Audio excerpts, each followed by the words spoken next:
Hello viewers, I'm SB, and this is Endless Legend Symbiosis, the latest and apparently final expansion for Endless Legend. Those of you who are familiar with the channel probably know that I like Endless Legend a whole lot. I've certainly played a lot of it here. But if you are not familiar, if you've never seen an Endless Legend video before, don't worry, you will not be left behind. We'll be explaining the mechanics quickly as we go on here. Now, I don't know anything about the mechanics of this new expansion, except for the fact that the new faction is a one-city challenge type faction. So, they are ancient dwellers of the subterranean realm with mycelial webs stretching throughout the crusts. The Mykara are one of Auriga's oldest species. Legend has it they have broken onto the surface many times through the ages, in an eternal struggle with the great Urkan beasts. I don't know what an Urkan beast is. We're going to find out, though. So one of the things about Endless Legend that makes it a little different from a lot of 4X games is that each faction only has a couple of unique unit types. There's no, general units that everybody gets access to. Each faction has a couple of unique unit types, and then you can recruit units from the minor factions that you encounter out in the world. So our unique unit types today are the Settler. Obviously, everybody has one of these. We will not be able to build any settlers after producing our initial city, though, is my understanding. The Petain, which is a ranged unit, 3 range, reasonable combat stats, 42 attack is kind of a lot for a starting unit. Highly mobile but relatively weak, Mykara Petains excel at harassing sorties intended to wear down the enemy from afar. Okay, I don't know exactly what fungal bloom regen is, and unfortunately there's no way to get my mouse down to that tooltip to read it. We'll find out once we're in game. The Gorgon. Hitting hard and fast, Mykara Gorgons are nimble fighters who can quickly take the battle to the enemy, but are best employed in shock attacks due to their frail composition. They're a cavalry unit, pretty fast-moving. They have dual wield, like a Forgotten, so that's interesting. Reasonable combat stats, nothing special. And Shamblers, constructed from the toughest, densest mycelial fibers. Mykara Shamblers are slow and heavy, entangling and locking down enemies with their incredible defenses. This is going to be a slow-moving infantry unit with the Snare ability, which I imagine makes enemies unable to move, probably when the Shambler hits them or something. Pretty high defense, not bad life. Okay, yeah, so tough, heavy infantry type. Our traits are a creeping presence, so yeah, single city, no settler production. We can create fungal blooms on points of interest in owned and neutral regions, exploiting the tile while granting extractors from nearby resource deposits, watchtowers in the places where you can build watchtowers, the ability to assimilate minor faction villages, and tunnel entrances on temple and unspoiled ruins, allowing fast travel between ruins. That's pretty cool. Fungal bloom creation consumes food from the main city for a few turns. If you are unfamiliar with the mechanics of this game, this part's going to be kind of mystifying to you. Don't worry, it'll all make more sense when we get in. We have the Dust Eclipse effect Twilight Flourish. During eclipses, you can swiftly deploy fungal blooms using dust instead of food. Alright, that's cool. We get fewer resources from our strategic and luxury extractors. We have a lot of fortification recovery per turn on our city, so our city regrows its defenses quickly. Probably this is not a big deal. As a one-city challenge faction, if your main city gets attacked, it's very often the end of the game right there. This is something you don't want to have to rely on. We get a bonus of industry production equal to 10% of our food production. Okay, so we definitely want to settle in a high food area. That's always true with factions where you intend not to settle a lot of cities or where you can't, but it's even truer with these guys, apparently. Captured cities become overgrown, initiating a period of symbiosis. Once completed, Symbiosis grants a unique trait different for each faction. Overgrown cities only grant the output from tiles to the main city, while further development is impossible. Okay, so if we take other cities, with the other one-city faction in this game, if you take enemy cities, you burn them down immediately and just steal their resources. Here, we want to take over enemy cities and then actually defend the overgrown ruin of the city. That's kind of neat. And we'll get some unique technologies and stuff. We'll worry about all that later. We start with Search Party, which, for my money, is maybe one of the worst techs in the game. And Topography, which is pretty good, although I notice it seems to only have Geomic Labs. It might be that the tooltip's just cut off, but it's also possible that we don't get the Center for Mineralogy. I don't know. Let's get in game and find out. So we're going to play on very random map settings. I'm only playing on Impossible rather than Endless here, because I just kind of want to feel out the arc of this faction. We want to see as much of the faction quest as possible. After we play this first game and kind of figure out what's up, we'll bump the difficulty back up, either by playing on Endless or by installing the community patch if it has been updated for the expansion by that time. So let's just change up the colors a little bit, because I like these colors better. And let's get in here. I think the idea of a race of fungus dudes is super cool. One thing I really, really love about Endless Legend is how different the factions are from one another, both mechanically and thematically. Like, I enjoy Civilization, but the differences between two different civs in that game are really pretty minor. Like, a lot of the gameplay is very similar from civ to civ, and it's more the unique differences of the world map that create the differences between games. In Endless Legend, it's very much still the case that your world map has a huge effect on the way the game plays out, but also the faction you're playing plays into that in a much more major way. So if you're not terribly familiar with 4X games, there's a couple of basic mechanics. Or if you're not terribly familiar with Endless Legend, but you are familiar with other 4X games, there's a couple of mechanics that are pretty similar between all of them. When we harvest food from tiles, that food goes into big piles in the city, and then once we have enough food in the food pile, it creates another citizen.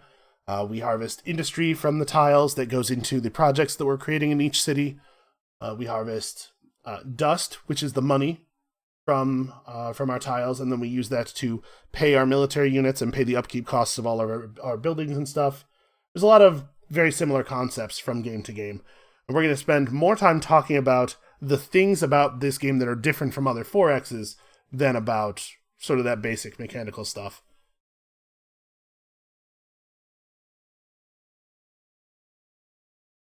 Should be getting a cinematic here in a moment, which I do not want to talk over. So, any moment now. There we go. I unearthed an ancient organism and named it Mykara. Hardy, energetic, invasive. I encouraged its growth, let it in. It transformed our knowledge, our lives, our understanding of the Urkans. But the mages, our old enemy, gained control of one of them. Together, they slaughtered all but one. Me. That day I gave myself fully to the Mykara. And we became a fearsome power, hungry for vengeance.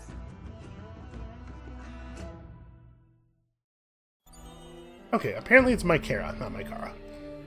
So, our initial settle here is going to be very, very important, as is always the case with a single city faction. Alright, so this has added the Great Urkan Beasts, who surface from Mariga's depths, and of course the Mykara faction. Mykara use food from their unique city to exploit points of interest in unexploited regions. Although captured cities cannot be further developed, they still grant their tile outputs and allow the symbiosis of other factions. To be most effective, the Mykara seek to control the Urkans. So the Urkans are a big part of the game now that affects every faction, even if there's no Mykara in your game. And we are going to probably learn about them in the most painful way possible. Alright, let's see. What do we got here? So, one of the things that is important to understand in Endless Legend is that some tiles have anomalies on them. You can see, generally, a tile outputs about 3 points of resources. That's sort of the normal thing. Here we have 2 food and 1 dust. Over here we have 3 food. Here we have a food and 2 industry. But anomalies add somewhere between 6 and 9 points of extra resources to the tile, as well as potentially, you can see at the bottom of the tooltip in the bottom left there, approval, which is very, very important for your cities. So we've got a great cluster of anomalies here. I'm thinking that if we want to settle on these in the most efficient way, right here is the spot. But we should look around a little bit before we make a decision. So in some places on the map you have these ruins, which are important because in the early game you can search them and find cool stuff in them, like money. Also, occasionally, quests that that will further your civilization in some way. So let's spread our starting units out here and explore the map a little bit. We'll take one of the Petains down in this direction. It is usually the case that you want to... Oh, there's a cliff there. It's usually the case that you want to walk around a little bit before settling, but that you end up settling in your initial region. Every once in a while, your initial region is so bad that you just can't settle there and still have a good game. But our starting region looks pretty good. Alright, let's see what's in this ruin. You always want to search any ruins that you can reach in your starting region before putting down your city, because occasionally you will get a quest that asks you to settle in the region the ruin is in, and since you were going to do that already, it's basically just like free stuff. Alright, so in our region, in addition to our anomalies, we have some resource deposits. You can see here a deposit of emeralds, which is a luxury resource, and a deposit of glass steel, which is a strategic resource.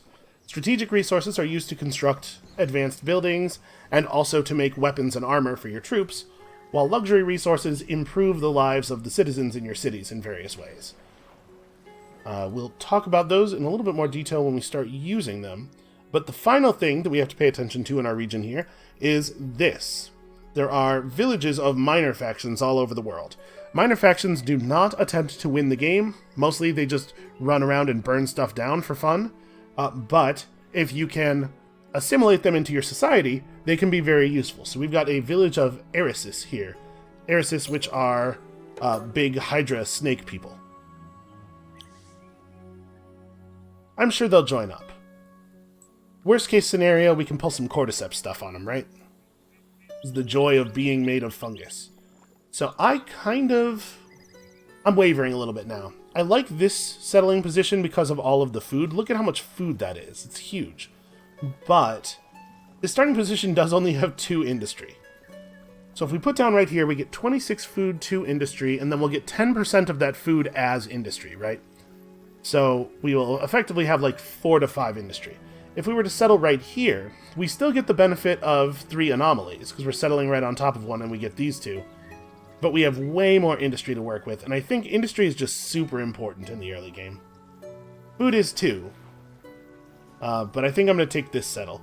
This settle has 10 approval on it, whereas this one had 20. Obviously, more approval is better, but 20 isn't actually any better than 10 right at the beginning of the game, because the function that gets you value out of your approval is stepwise. So we're going to put down right here. Alright, so first, real quick, let's talk about approval. You can see here, our people are happy. Your city has a base approval of 60, your first city. And then at 60 approval, you are content, which confers no bonuses, but also no penalties. If you can get up to 61 approval, just one more point above that, you become happy, which gives you a bonus to the food and industry output of your city, and the dust and science output of your empire. For most factions, those are different things. For us, they're the same, because obviously our whole empire is the one city. If we can get to 90%, our city will become fervent, and it will go up. The bonuses will go up to 30% each. It's a pretty big deal. Not super easy to do in the early game. Alright, so let's have a look at... No, okay, we do have the Center for Mineralogy. Let's have a look at our techs. So we got to start the game with 2 technologies. This one allows us to build a couple of buildings that make science from the terrain and from our citizens, and this one makes it more likely that we will find stuff in ruins. When you search a ruin, I believe in the base game, the odds are you have an 80% chance to find something and a 20% chance to find nothing, or it's in that neighborhood. That might not be exactly right, but it's close. So this just reduces by 10% the odds to get nothing at all. So we have a 90% chance to find something, and makes it a little bit more likely that we'll get loot or an event, I guess, as opposed to getting a quest. Event might be quest. We're not really sure what the impact of that second line is. Listen, I don't research Search Party very often. But this is good. Science is good. In general, I think I like science. There's also some legendary deeds that are unlocked by progress through the technology wheels here. This game works a little bit differently from things like Civ, where you have like a tech tree. Here, you have an era of technologies, and you can research any of them. None of them are locked by others or anything. And once we've researched 9 of them, we'll move up into Era 2, and then once we research 9 more things, we'll move up to Era 3, and there's all kinds of different stuff available here. We're going to go for the Mill Foundry, which helps us get even more industry, and Language Square, which lets us talk to the minor factions, as our first 2 techs, although I don't know what order I'm going to do that in. We're a little low on industry. That said, we have some good buildings that we want to build here. Alright, we're going to research Language Square first, because we have enough stuff to do in our city for the first few turns. We'll get Mill Foundry right after that. And then once we have that, obviously we'll build it as quickly as we can. We'll probably turn off the resource view here, since it's not we're not looking for new places to settle or anything. And I think with that, let's move on. Probably a lot of people watching this video are already familiar with Endless Legend, so I apologize if re-explaining the mechanics makes it a little slow, but you know, there might be new people. It's good to teach. And also, teaching helps me make sure that I'm like paying attention and the mechanics are focused in my mind here. The ozonic stench of the mage's lightning attacks fills my nostrils, mingles with the smell of their burning flesh. I stumble down a narrow passage, the dim phosphorescent light from the mycelial veins causing my shadow to flicker across the craggy stone. The rock shakes. I hear the deep-throated roar of the Urkan, and my skin crawls with terror. I'm gripping a weapon, a mighty axe, but it feels like dead weight in my hands. Am I rallying my men or running from the enemy? The passage opens into another tableau of slaughter, my kinsmen dying or dead on the cold stone, their blood sprayed in crimson arcs or pooled in dark puddles. I stop dead. Probably not literally dead. You cannot linger. You are Toth Agnes. You are the first of the bloodline. Others need you. Empty words. This is a slaughter. I know there are no others. I've brought death upon these people who followed me away from the home vaults. Memory and reality are hard to distinguish. I slumber, drifting between the past and present. The battle is over, of that I'm certain. I survived, somehow. In the here and now, I feel renewal, regrowth, and a desire to reach into new places. I'm confused. I slip back into my recollections, the familiarity outweighing the distress. Something grips my ankle, and my body tenses, fingers gripping the shaft of the axe. It's only a dying kinsman, though. To my shame, I don't know his name. A handful of words spill from his lips, whispered and ragged. Avenge us! Tears come to my eyes, but my sadness swiftly turns to fury. I will, I reply, clutching his forearm. Promise. Okay, so it seems like the person narrating the story here, before becoming part of the Mykara, was once a vaulter, and her crew were slaughtered by a bunch of ardent mages. Everything is hazy in the aftermath of the mages' massacre, but I survived. Now I must recover my strength. Now I must prepare for vengeance.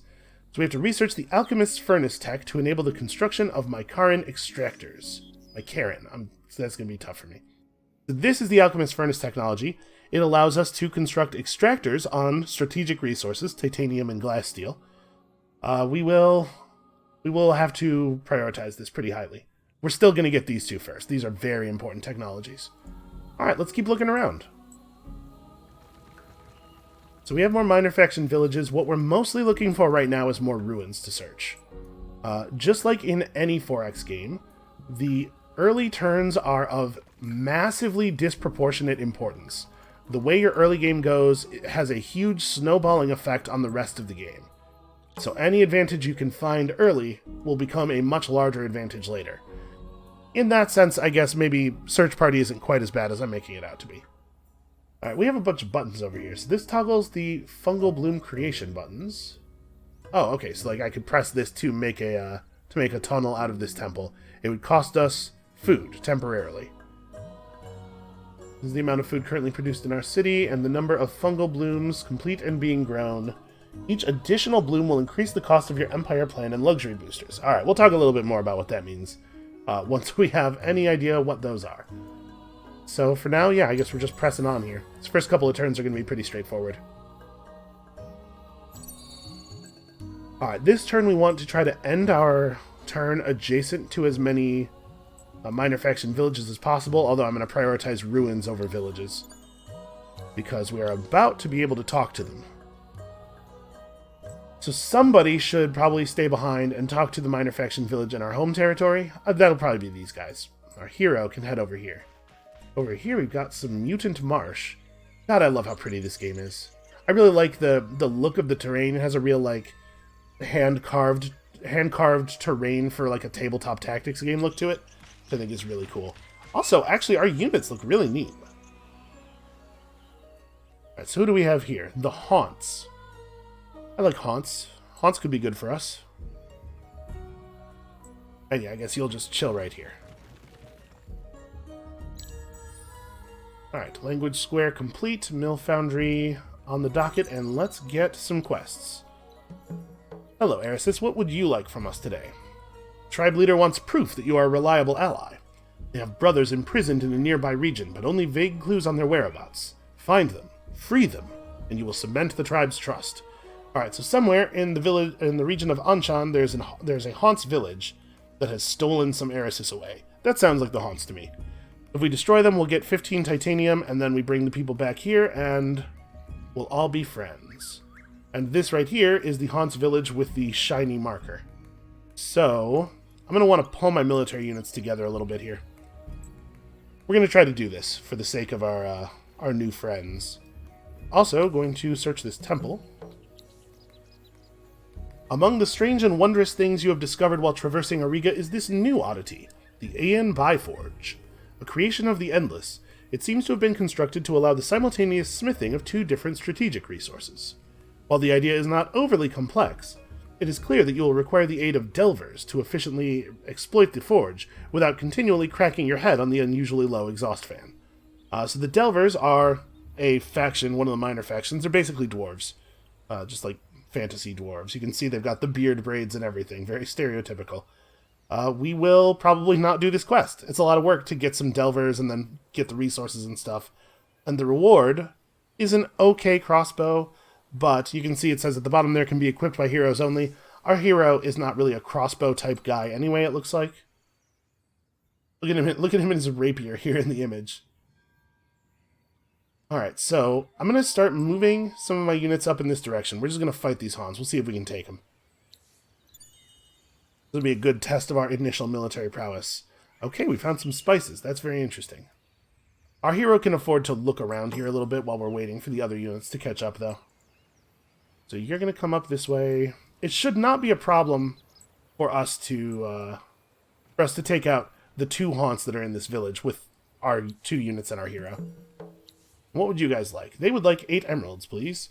The canny leader of this people is trying to develop a better commercial base for the village by getting a robust public market up and running. Unfortunately, the goods available are simple and often uninteresting. If you could provide something a bit more compelling to fill the stalls, it would improve the market, public morale, and tax income. Well, I don't have any emeralds. Sorry, guys. We do have an emerald deposit in our territory here, so we could eventually get this quest done. Alright, let's talk about luxury resources, because we just found some. When you get luxury resources, they don't do anything. They just sit in your Empire stockpile until you expend them. The cost to expend a group of luxury resources is 5 plus 5 for each city that you have. So you can see for us right now, the cost is 10. Our thing here tells us that additional fungal blooms will increase this cost even further, which is fair because otherwise our luxury boosters would be incredibly cheap for the entire game. So when we pop this for 10 turns, it's going to give us 5 approval and 50% food. That seems extremely good for us. Let's definitely fire this right now. Alright, 10 turns of improved food output. So you can see we're getting people pretty quickly here. I might want to move some of our citizens over onto other resources. So you can see when we put down the city exploits the tile that it's on and the 6 adjacent tiles. That means we are gathering all of the resources from them all the time. We don't have to have people work on those tiles. Instead, our citizens sit in this panel up here, and they produce whatever resource we put them on. You can see if we have a citizen on food, he produces 4 food.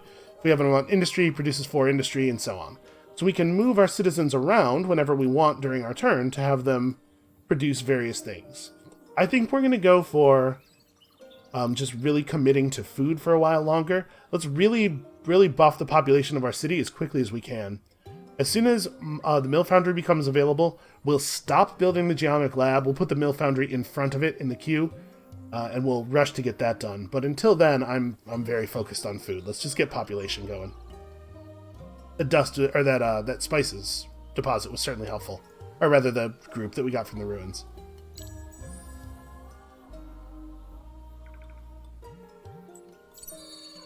Let's actually talk about what we're building here. The Founders Memorial is a building that you can build in the capital in your empire that just gives you kind of a little early boost, gives you a little bit of everything. And then the Geomic Labs give us +2 science from every terrain tile that we are exploiting that has science on it naturally. For us, this is actually a pretty weak building. Maybe this is so weak that it's not even worth having. Yeah, you know what we'll do instead? We'll start working on another borough right away. So, this, our city center, is a district. A district exploits the tile that it's on and the 6 tiles around it. We can expand our city by building additional districts adjacent to our current ones. So like if I built this right here, it would grab all of these tiles for us. We definitely want to build in such a way that we pick up this step soil tile, this anomaly, but I'm not sure if it's better to build here or here. The resource output of these 2 tiles is the same. We're not really building it toward anything in either direction. There's some good stuff down here. Yeah, alright, I'm gonna build this right here. For reasons that will become clearer as we go on. I'm not gonna explain everything about city building right now. Man, our structures are gross and creepy looking in a way that I find very appealing. This is neat. The game is so good looking. Alright. There's some people who need to do some stuff. You are just going to come up here and kind of hang out. Actually, I probably have time to go back and grab this ruin that I foolishly did not grab. But also, we could have this guy get it on his way up. So I'm going to go a little bit deeper into this forest. Let's see what's over here.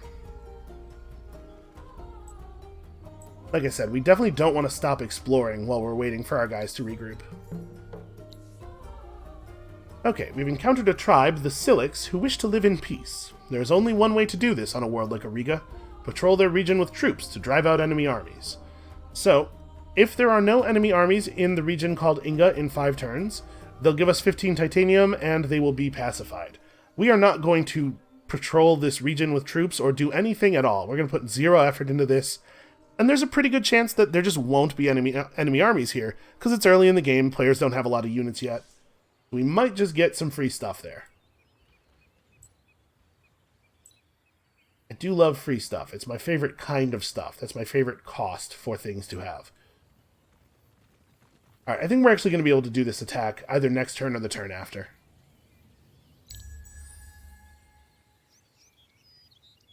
Alright, so our Founders Memorial is finished. Get a little bit more food out of our main settlement here.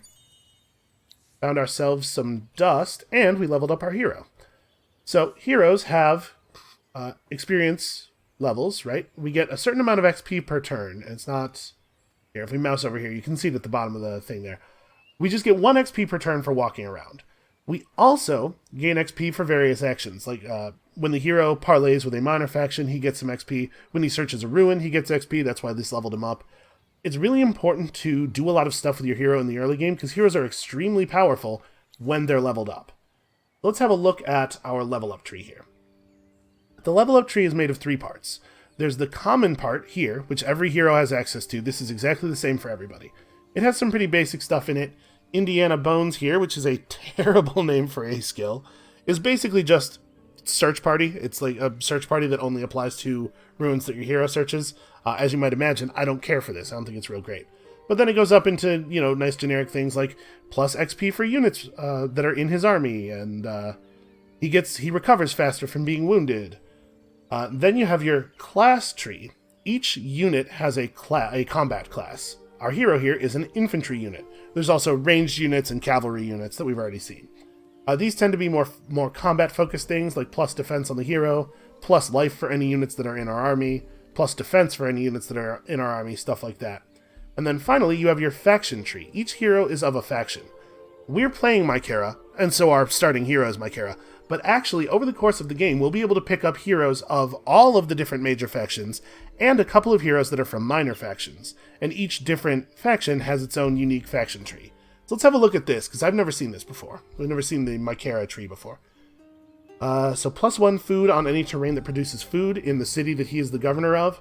Right now our hero is a military commander, but we could set him into our city to make him the governor of that city, and he would have different effects there. He would make the city, if we put a point in here, he'll make the city have a lot more food. His army can ignore movement penalties from terrain difficulty. So different tiles on the map have different terrain costs to move into them. You might have noticed already. Flat open tiles cost a single point of movement to go into, but like forests will cost 2. This just makes it so all tiles are always at most 1 point to move into. Minus food consumption. Wow. With both levels of this, your citizens and your food don't consume anything? That's extremely powerful. That's very, very interesting. He makes a really good governor for a single large city.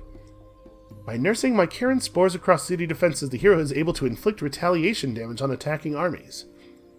So plus retaliation damage per point of fortification on the city. Damage is spread across all units of unfriendly army at the start of the turn. Okay. So this skill will just deal damage to enemies who are trying to siege our city. Again, hopefully with a one city faction, you don't have to rely on something like this, because if your city gets sieged, you're in a lot of trouble. Plus a big attack boost for units, that seems cool. And then the cap skill here grants the hero the level 2 Urkan Slayer ability, and with another point gets it up to level 3. We don't know exactly what Urkan Slayer does. With the Mykaran hero able to channel its deep, ancient animosity toward the Urkans, it can become a fearsome adversary of the great beasts and their defenders. Interesting. He also has some number of capacities to start with here. He can counterattack an additional time each round of combat. We'll talk about that more when we do some combat. He gets extra health regen for each fungal bloom that we have in the whole world, I assume. So just as we continue to build fungal blooms, all of our units will get like crazy health regen. That seems cool. I believe all heroes have this ability, Last Stand. If he's part of an army, and any part of that army survives the battle, he also survives the battle, even if he took enough damage to be killed. He'll just have 1 hit point at the end. He deals a lot of bonus damage to infantry units. That's due to his sword. Swords have the Infantry Slayer trait on them. Units in his army get a whole bunch of bonus stats.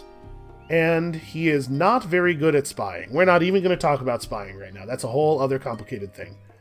So his capacities make me want to use him as an army hero, right? Army Boost 2 is pretty good, and he doesn't have any capacities that make him a good governor. But I think his skill tree is very well suited to being the governor of a large city. That's interesting. I don't really know how I want to develop him. Let's develop him as a military hero, and then try to pick up another Mykaran hero later, maybe, to serve as our governor. Alright, I can see the glow of another ruin here through the fog. There's ruins out on the sea. In order to get to those, we'd have to expand our city so that one of its tiles is adjacent to the water, and then we'd have to learn how to build boats. That probably is not going to happen anytime soon. So you can see here, if we perform the search action with a hero, they get 8 XP. Just keep searching and getting rich. We have 215 dust, which is actually really good for this point in the game. We've been pretty lucky on ruins.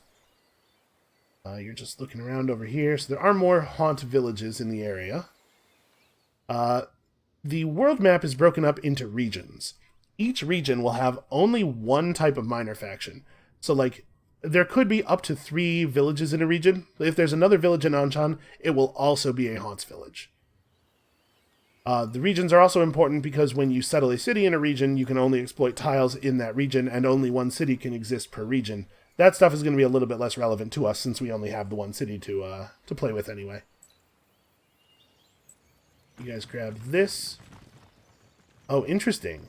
Here is another Haunts village, and it has been destroyed. There's only one way that really happens, and it's the actions of another player. So here we can see the border of our first other major faction.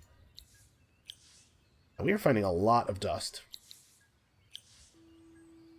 Alright, I think, like I said, we're sticking on food until the mill foundry's done. Then we'll move people over to industry to get the mill foundry out really quickly. But by that time, we're going to have 4 points of population. That's a really, really good early growth rate. We got a ton of food in our start. Also, honestly, this is one of my favorite things about the Endless game, that the way the information is displayed changes with your zoom level. The Endless games are really good. Oh god, run away. Really good about displaying the information you need in the various different ways that you need it. I think Endless Space 2 does a particularly great job with that. Alright, so let's gather our units back up and fight this village on behalf of our friends. So, that major faction there that we encountered is the Vaulters. The Vaulters are a very science-focused faction, and they tend to be very aggressive. Their traits encourage them into early game war, so we're going to have to be wary of them. All right, let's get into some trouble. Actually, is there a cliff? Yeah, there's a cliff here, so I'm not going to be able to attack these guys this turn. All right, we want to merge up our units as much as possible because remember, any units that are in this guy's army get that army boost, which is bonus stats. Haunts are pretty tough as far as minor factions go, but we should not have a problem dealing with them.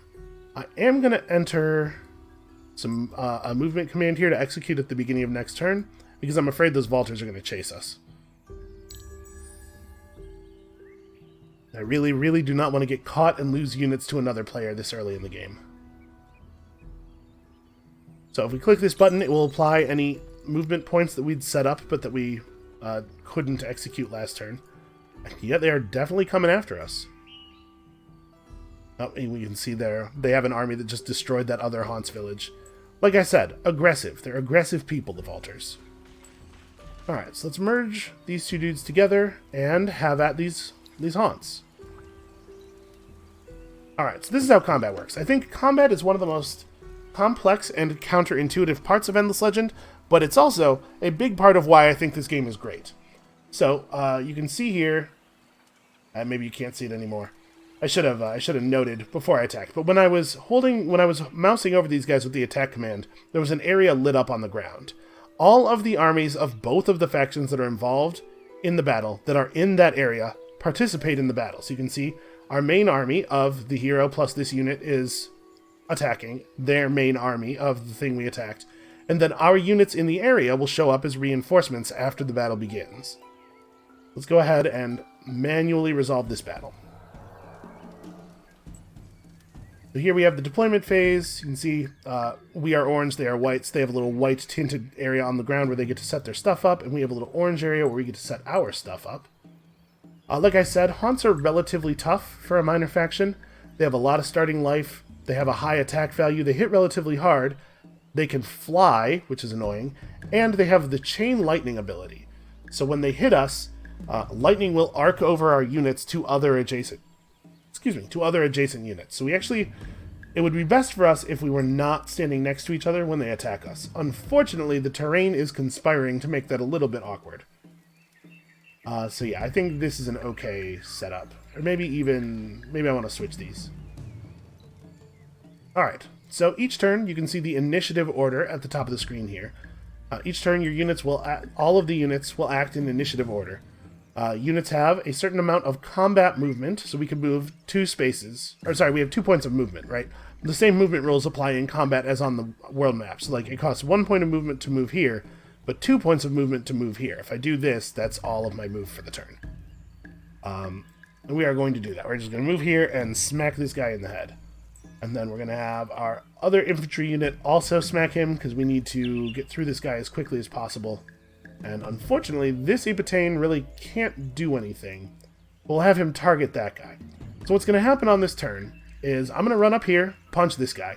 When you attack another unit, if it has not attacked yet, it gets to perform its attack against you at the same time, and that consumes its turn. So when we hit this guy, he'll hit back, and that'll be both of our turns. Then our unit will hit him again, and this time, because his attack is expended, he won't counterattack, so he won't get to hit the Petain. Then their other unit, my expectation is it will fly over to this space or this space and attack our hero. It can do that despite the fact that there's a cliff, because it is a flying unit. It'll do a bunch of damage, which is annoying, and it will arc lightning over to this guy and do a little bit of damage to him. and then this unit will run forward, and if this guy has chosen to come forward this far, we at least get to hit him. And he won't get to hit back, because his attack will already have been expended.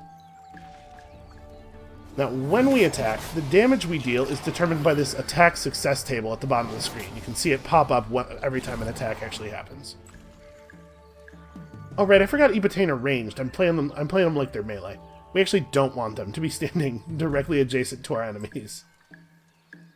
I'm so used to playing factions that have infantry. I've played a bunch of games as Forgotten recently. Okay. So it's worth talking about our capacities here. We have this health regen thing, so as we create fungal blooms, we'll regen faster. We have extra battle movement.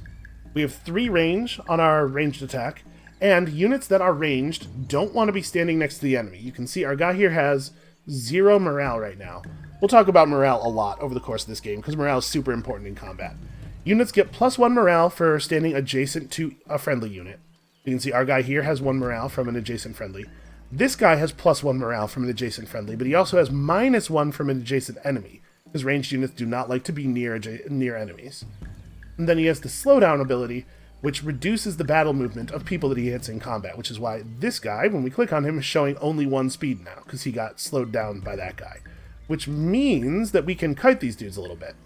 That said, we're going to focus on killing the guy who's already wounded here. We're going to keep our ranged units far enough away from this guy that he has no choice but to attack our hero, who has better defense, and thus will not suffer so much. So, the attack success odds table is generated by comparing the attack of the attacker to the defense of the defender. If your attack is higher than the defender's attack, or the defender's defense, you'll mostly deal damage either equal to your damage stat, or equal to your damage stat plus a half. If your attack is lower than the defender's defense, you'll mostly deal damage that is like half your damage stat, or sometimes even no damage at all. And obviously, the higher you are above them, the better it gets. The lower you are below them, the worse it gets. It's a very complicated computation. But the basics are, if you want good damage, your attack needs to be higher than their defense. Okay, our hero hits hard.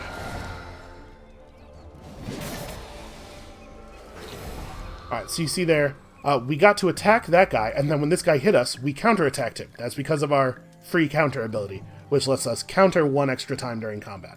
Ordinarily, we would not have gotten to counter at all. This guy is definitely dead to our ranged attack, so I'm going to have our hero back off so that we don't suffer any counterattack damage.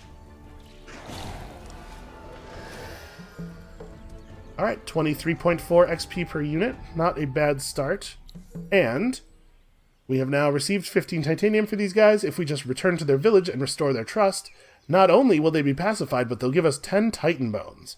Titan Bones are a luxury that dramatically increase your industry. This is a really, really good luxury to get early in the game.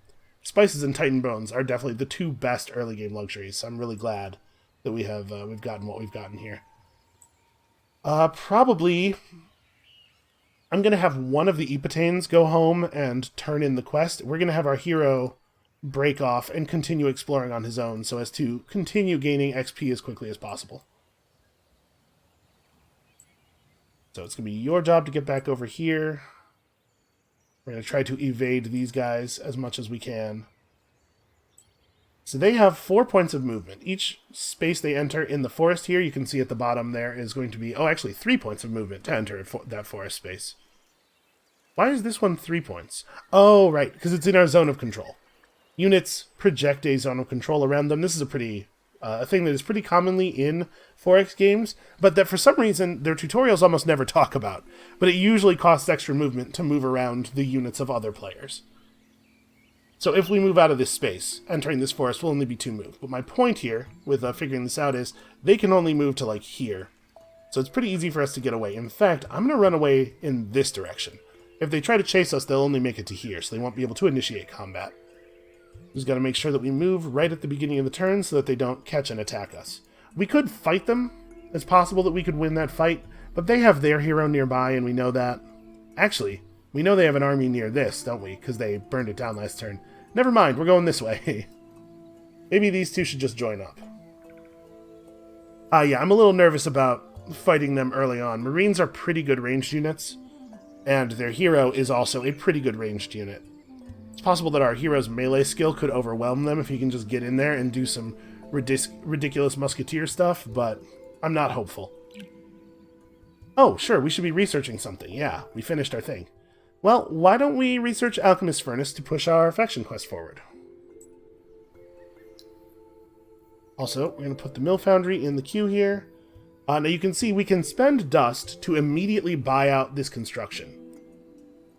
That's powerful, but I'm not going to do it because I'm going to try to use this dust to get us an early hero.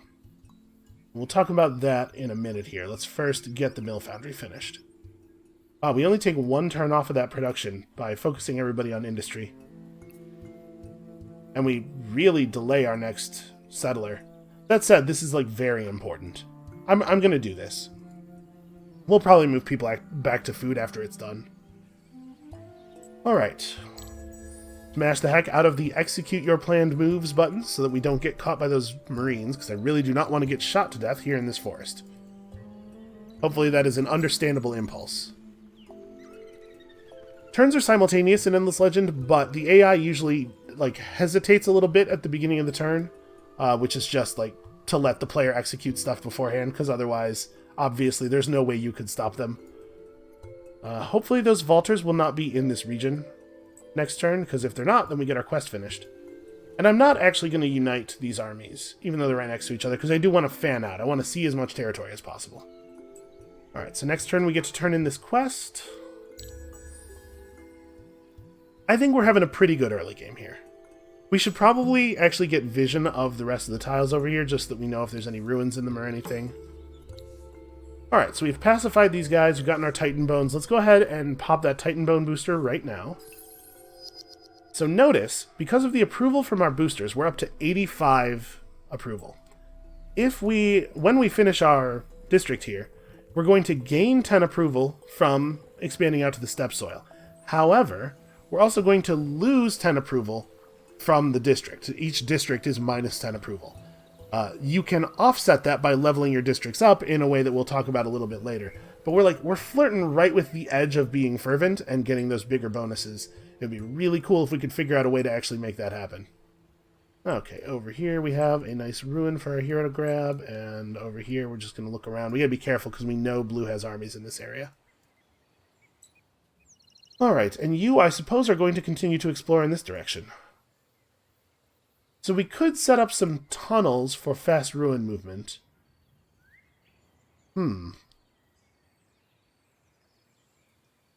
So we could expand. We can also expand our fungal bloom over pacified minor faction villages.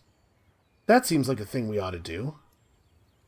So who do we have? Who do we have pacified? That might be interesting. So my expectation here, where it says plus tile output on main city, my expectation is that it's going to treat this as though it's a district for us, basically. It's going to exploit the tile it's on and the 6 tiles adjacent, but you can never get exploitation from a different region, from something. So if we take this over, my guess is it will only give us this and these 3. So it would be better to do it on a village that is actually not on the border of a region, and especially a village like this that's right on the edge of an anomaly. Let's see what happens here. So we're gonna devote a little bit of food for 8 turns to that thing. And we got lucky. The vaulters were not in Inga when the quest ended, so we got a bunch of titanium. We're doing really well on titanium. We don't have a use for it yet, but we'll figure it out. Yeah, I think our early game's going pretty well here.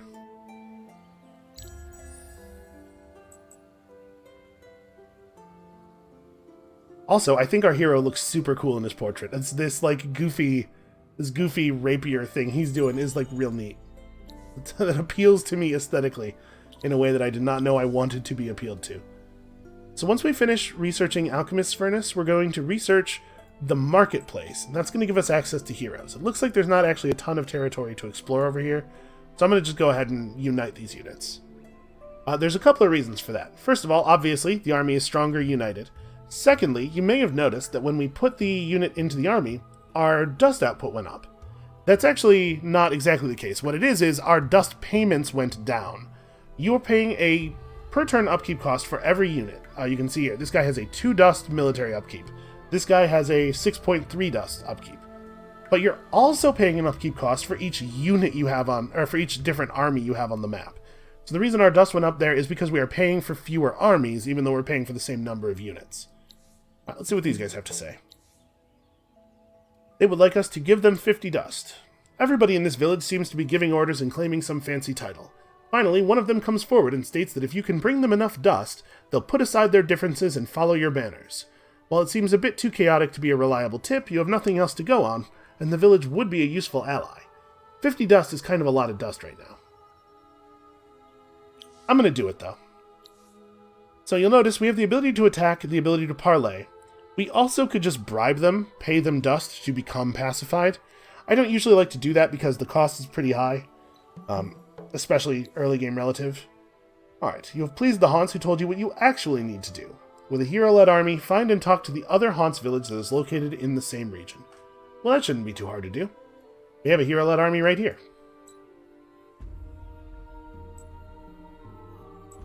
So, we're about to finish this burrow. Once we finish this...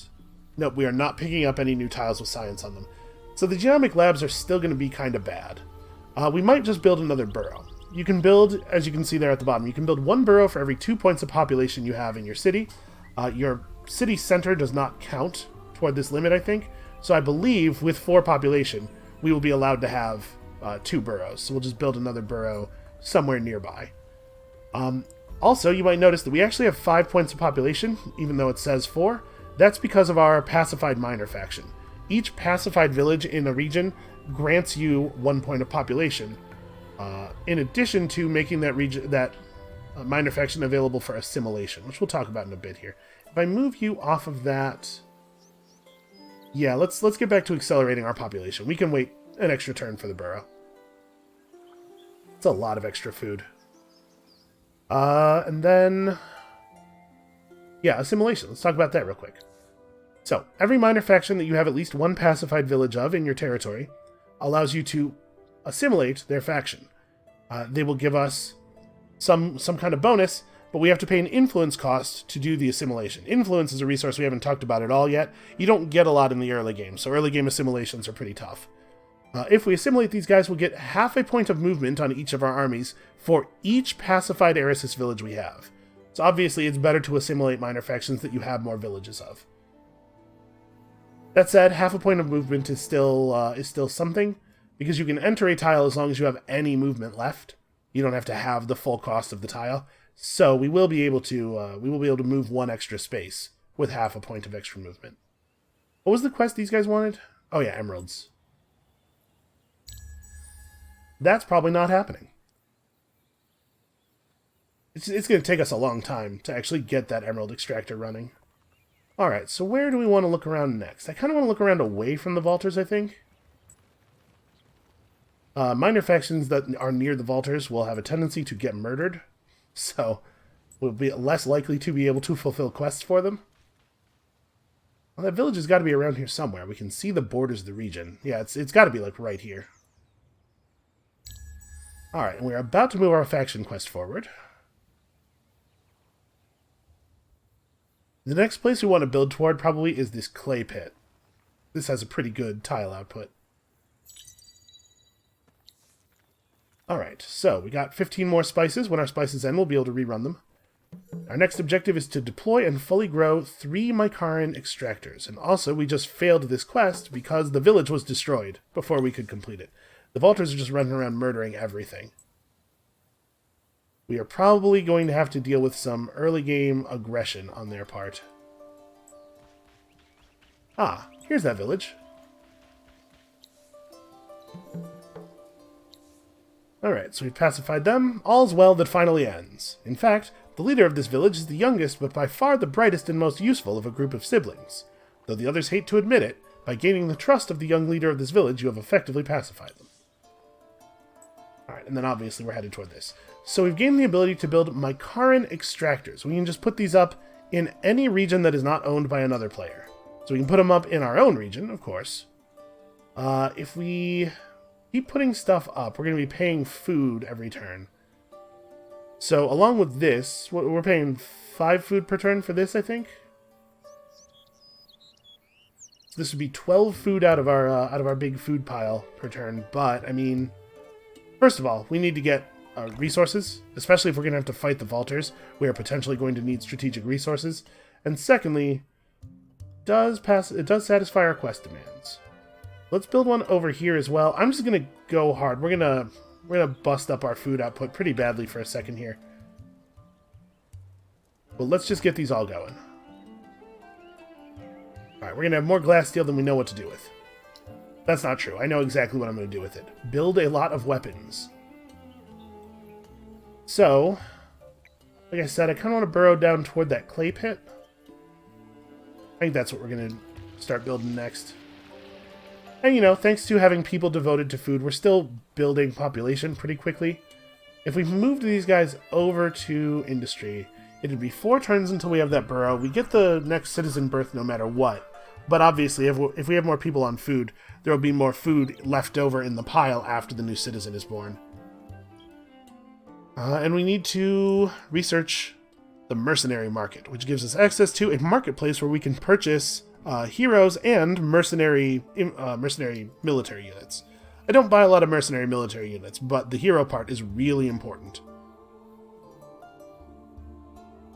So at this rate, we're only growing at 9 points per turn, and the territory we're picking up with this district is not great. So maybe we do want to just stay focused on improving population for the moment here. That's reasonable. I think that's reasonable. So it looks like blue has quite a bit of territory already. Oh, the lighting changed. That means that we are drawing close to the eclipse. Alright, so what have we found here? We found 10 gold and also, of course, another point for this hero. So we're going to gain 25 life on all the units in his employ. That did not apply to him, sadly. Our spices have run out, but we found a bunch more spices, so we can run that. And we got another booster's worth of luxuries here, so we pop this right now. Not only are we going to be paying only half of our building upkeep, but the approval is going to push us over into Fervent, where we are getting plus 30% to our science and dust and food and industry. Now I'm going to tell you right now, we want to stay close to this temple ruin. When the eclipse starts in a moment here, all of the temple ruins are going to become flooded with dust, and we'll be able to get a bunch of extra dust by searching them during the eclipse. Oh, how convenient that this is also a temple ruin. Your scout entered new ruins and discovered a manuscript full of ancient knowledge. As the future of Ariga is uncertain, the more you know, the better are the chances that you will survive. By erecting geomic labs, you can hope to shed light where today there is only ignorance. If we build the geomic labs in our capital, we'll receive the Empire Mint technology. That is pretty good. Definitely a strong incentive for building that geomic lab. Only 2 turns of industry here? You know what? I'm going to prioritize that. We're not starving for money, but the Empire Mint will help to make us rich. And you probably are also just going to hang out near the temple ruin. This is really lucky, actually. How long does it take to build one of these? Okay. It takes quite a while. Right, but it's not just a gateway that lets us jump from place to place. It also grabs the tile outputs. Man, I'm going to have to figure out how much we want a fungal bloom in the early game, because getting a bunch of extra tile outputs does seem really powerful.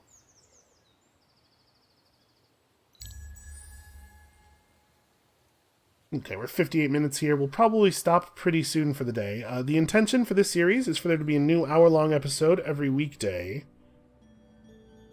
But we might release some extra episodes over the next couple of days or this weekend just to, really dig into the new expansion here. So, we can search the Eclipsed Temple for even more stuff. The strange dust activity in the temple subsides as you explore the ruins. So, you probably noticed I've been referring to our money as dust, but also dust seems to have some real strange properties.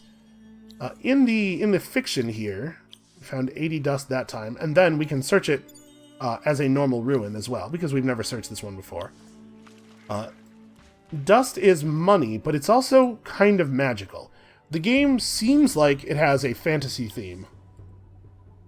but it takes place in the Endless Space universe. The dust is basically the source of all the magic in the world, but what it actually is little, like, clouds of self-replicating nanobots that can kind of read your mind. So it's sort of like techno-fantasy. Oh, right, and during the eclipse we can just rush fungal blooms with dust. Well, that's really cheap to do. We should do that. Only 8 dust to finish this? Oh, yeah. Okay, so it does only give us the resource output of the tile that it's actually sitting on, not the ones surrounding it. Good to know. Are they all going to be that cheap? 447 dust is way more than it's going to cost us to buy a hero. I'm just going to go nuts here. Let's get ourselves some fungal blooms. So it looks like every time we do this, the cost goes up. Yeah. Still, extremely worthwhile. Plus, we just finished our faction quest. And got ourselves 15 die, which we will probably fire. So you can see now the booster cost is 11 rather than 10. It's going up slowly. Not like a lot.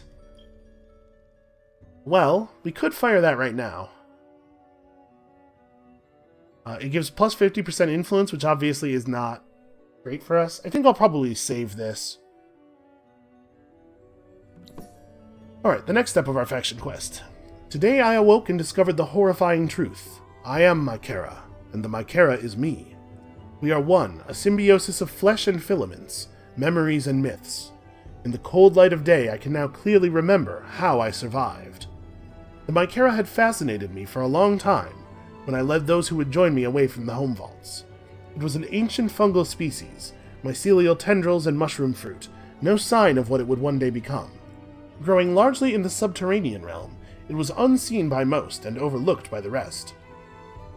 But I saw its potential. Sinewy, resilient, vigorous, I knew it could transform a vaulter settlement, and it did.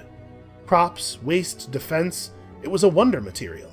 It even began to shed light on the legendary Urkan beasts, who reputedly emerged from the Aurigan crust every few centuries, before slipping back into folkloric tales.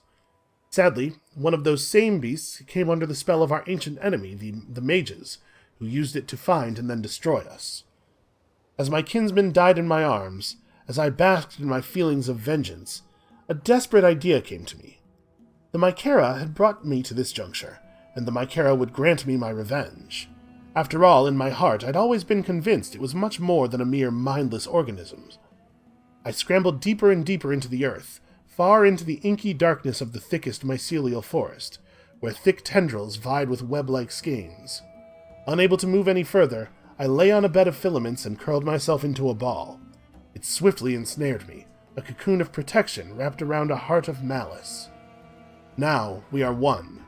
It acts, I act, we act. Sometimes it almost feels like I'm doing things against my will. It is terrifying, but I will grow used to it, even perhaps enjoy it. Besides, I have real power now, and the first task is to learn if I wasn't the only survivor.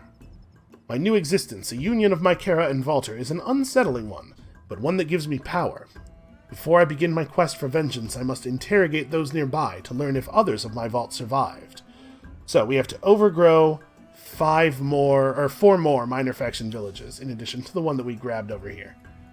And okay, yeah, it is the case. It is just giving us the one tile. Now that I see how quickly you can grow these out, it would be pretty overpowered if you could grab all of the tiles around it too. Yeah, this seems really cool. Did I search this out? Yes, I did. Okay. Well, this might be a good place to stop for now. We have sort of a taste of what we're going after. We see blue marching armies around on our border, settling into us, trying to make our lives difficult, and my guess is that they can remove our beautiful overgrowth with their military units, so probably they're going to try to screw up the thing we're going for here. My suspicion is we're going to have to intervene. I think, though, that is going to be it for us for today. Thank you all so much for watching. Come back next time for the story of how we overwhelm these other vaulters. And we'll see you then.